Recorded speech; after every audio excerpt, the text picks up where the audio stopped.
Okay, so today I'm in the Manual for Teachers. That's me, a teacher of God. And today's a very good question that I'm posing. And I'm posing it because the question has been posed by our teacher. All of us teachers of God have one teacher. And that teacher is Jesus. Our teacher, Jesus, has posed the question to all of us teachers of God. And perhaps anyone else who happens to have this question. This is the question. I'm going to explore the answer and what it has to say about our purpose. And perhaps how to achieve it. If it has not yet been achieved already. The question, this by the way is in the manual, section 12, I think, or 13, 12 or 13. I'm in here, I'm in 12, I do believe it's in 12. I say that because others might have it in 13, depending on the translation that you have. I know in the Urtext online, in the MiraclesLiving.com Urtext, it's in 13. It depends. I could bring in all the translations. Some people do that. They have all these translations and they show them, "Hi, do you want this one? Do you want that one?" I'll do that at some point. I have most of them anyhow, so I might as well. But not today. Today I'm just going to ask the question to all the teachers of God out there. How many teachers of God are needed to save the world? Now that sounds pretty important. Because if it was like 20, there might be a club already formed. Are they taking more just in case the 20 dwindles down to 10 and they sort of need you? How many? How high are the stakes? How many of it's, if they need millions upon millions upon millions upon millions upon people, well then, how hard is it anyhow? It must be hard to save the world. Really hard. You better really read this quickly. If you haven't read it, or reread it, if you haven't read it in a while, so you know how many people are out there needed to save the world, because the world's big, and it needs saving. How many people does it take to save the world? It would be nice to know the answer to that question. I wouldn't mind knowing. Well, here's the answer. One person. One person. One person? Well, that doesn't sound very hard. I mean, just one person, the world can't be that difficult to save. I don't understand.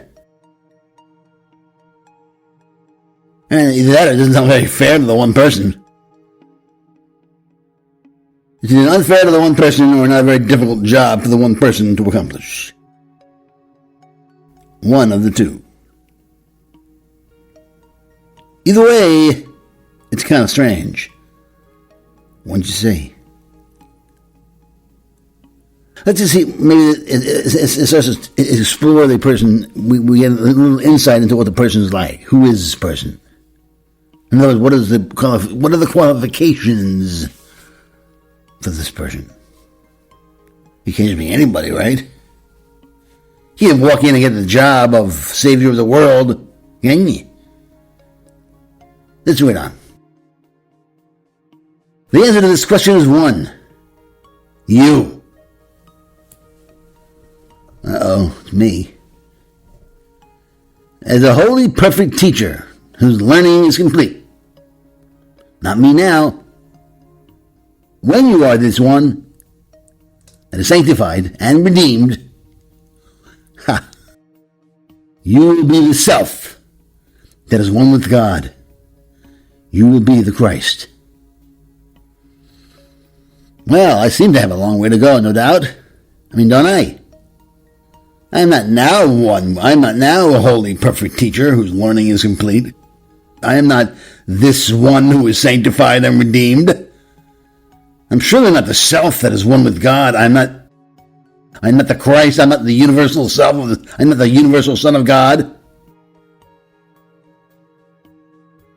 You who have always been spirit will no longer see myself as a body or even in a body. I guess you could say I'm sort of near that on a regular basis, but if that's coming from the former qualities, I get the feeling that it might be on a higher level. You will know that you are limitless. And being aware that I am limitless, my thoughts will be joined with God's forever. Qualifications are high. Wait a minute. How can anyone really get to this place? I mean, everyone, what he's describing here is the end result of the entire journey from nowhere, from nowhere to no place. The entire journey is this is it. This is the end result. The entire miracle journey of changing one's mind from fear to love. Changing your mind about who Jesus is, knowing that he is who he says he is. What the Spirit is, knowing that it is what it says it is. From limited to limitless. From ego to Christ. When it's all been said and done, that's who this is will be left over. Then you will be the holy, perfect teacher whose learning is complete. But that's already been done by somebody. This person already exists right now. There is already somebody who's been through this realization and this perfection. We have, as our teacher, Jesus, is a holy, perfect teacher whose learning is complete. He is the one that is sanctified and redeemed. And he is the self that is one with God. That is the Christ that is one with all of us. And he is this holy Son of God. The holy child of God.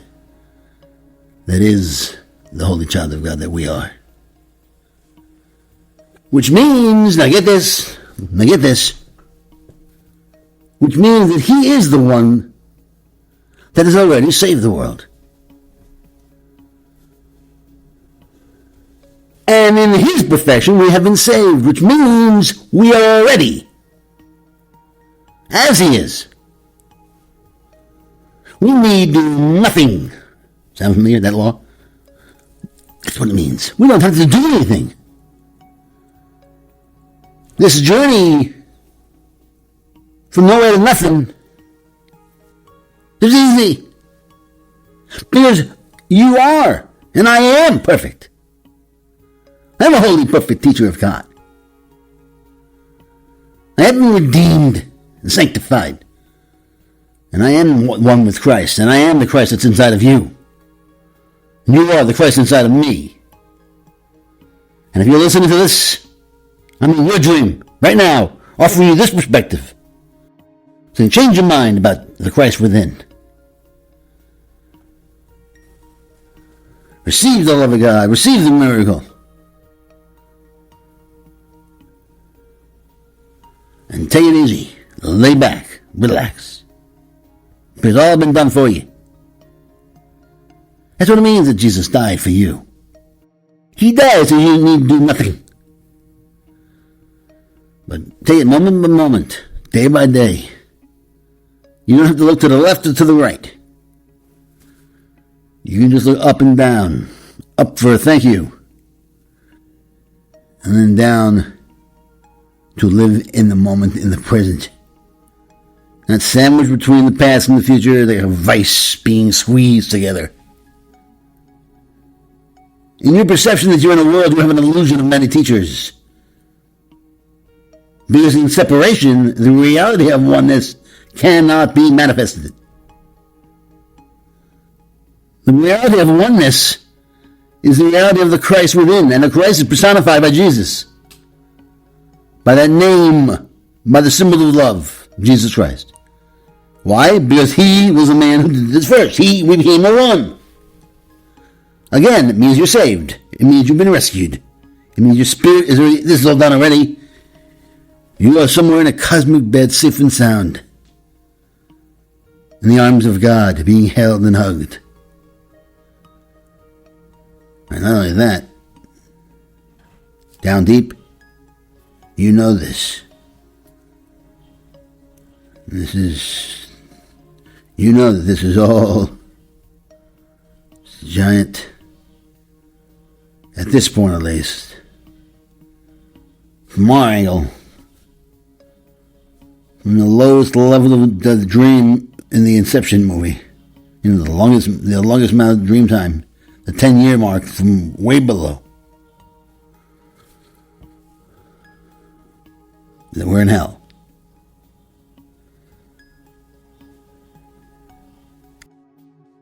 All we have to do is relax and allow ourselves to be scooped out by the hands of Christ. And like Jesus did before,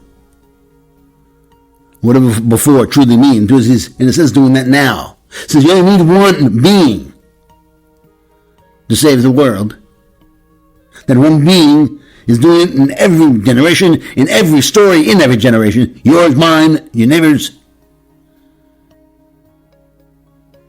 And then the very end of it all, the only way to walk down this path of ease and peace, calmness, and knowingness and certainty, the contentment, knowing that you will be taken care of, that you can be dependent upon God as you were dependent upon your family and your parents when you were a little baby. You have to do what Jesus did thousands of years ago, come to the realization of your oneness with God. And how do you do that? You change your mind about who Christ is. And when you do that, you will do what Jesus did. At the very end, it says it right here, you will have accepted Christ as yourself and been saved. Now notice it says you will have accepted Christ as yourself. Once you do it, then you realize it's always been done. It's like a dream that's over with. You never really experience the dream in the present. You're always looking back on the dream, exploring it. It's hard to remember the present part of a dream. This world's already over. All we can do is look around us and get the best thing to the present moment, which is the forms. The forms. Always forms. Until one day they won't be. But until then, let's be thankful that a man named Jesus of Nazareth came to certain realizations, accepted Christ as being who he was. And now that Christ, him, is you, me. And if you follow Jesus, if you change your mind about who he is, you too can let it all go and release everything. Because you have already been saved. You've already accomplished everything you want to accomplish. All of your goals down deep inside have already been established, done with. Nothing you can do or not do will ever change your eternal destiny, your eternal purpose, which is peace, happiness, contentment, calm, love, being in the absolute bliss, highest bliss possible, nothing to worry about. Nothing to do but sit there and just be who you are. And you can start that now. And everything will begin to unravel. All the negativity has to begin to unravel, slowly but surely. And that unraveling is not a bad journey. Because what's unraveling is lies, and what's left is truth. And truth is fun. Truth is joyful. Truth is peaceful. Truth is good.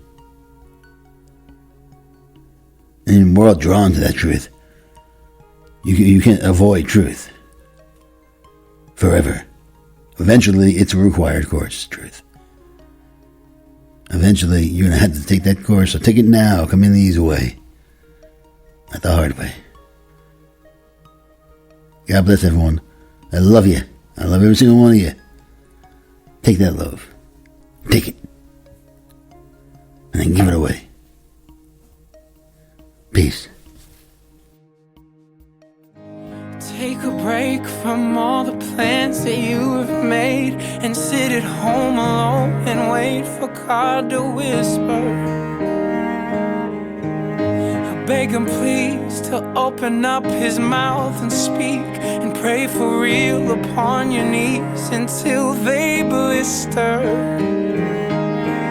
Shine the light on every corner of your life until the pride and lust and lies are in the open.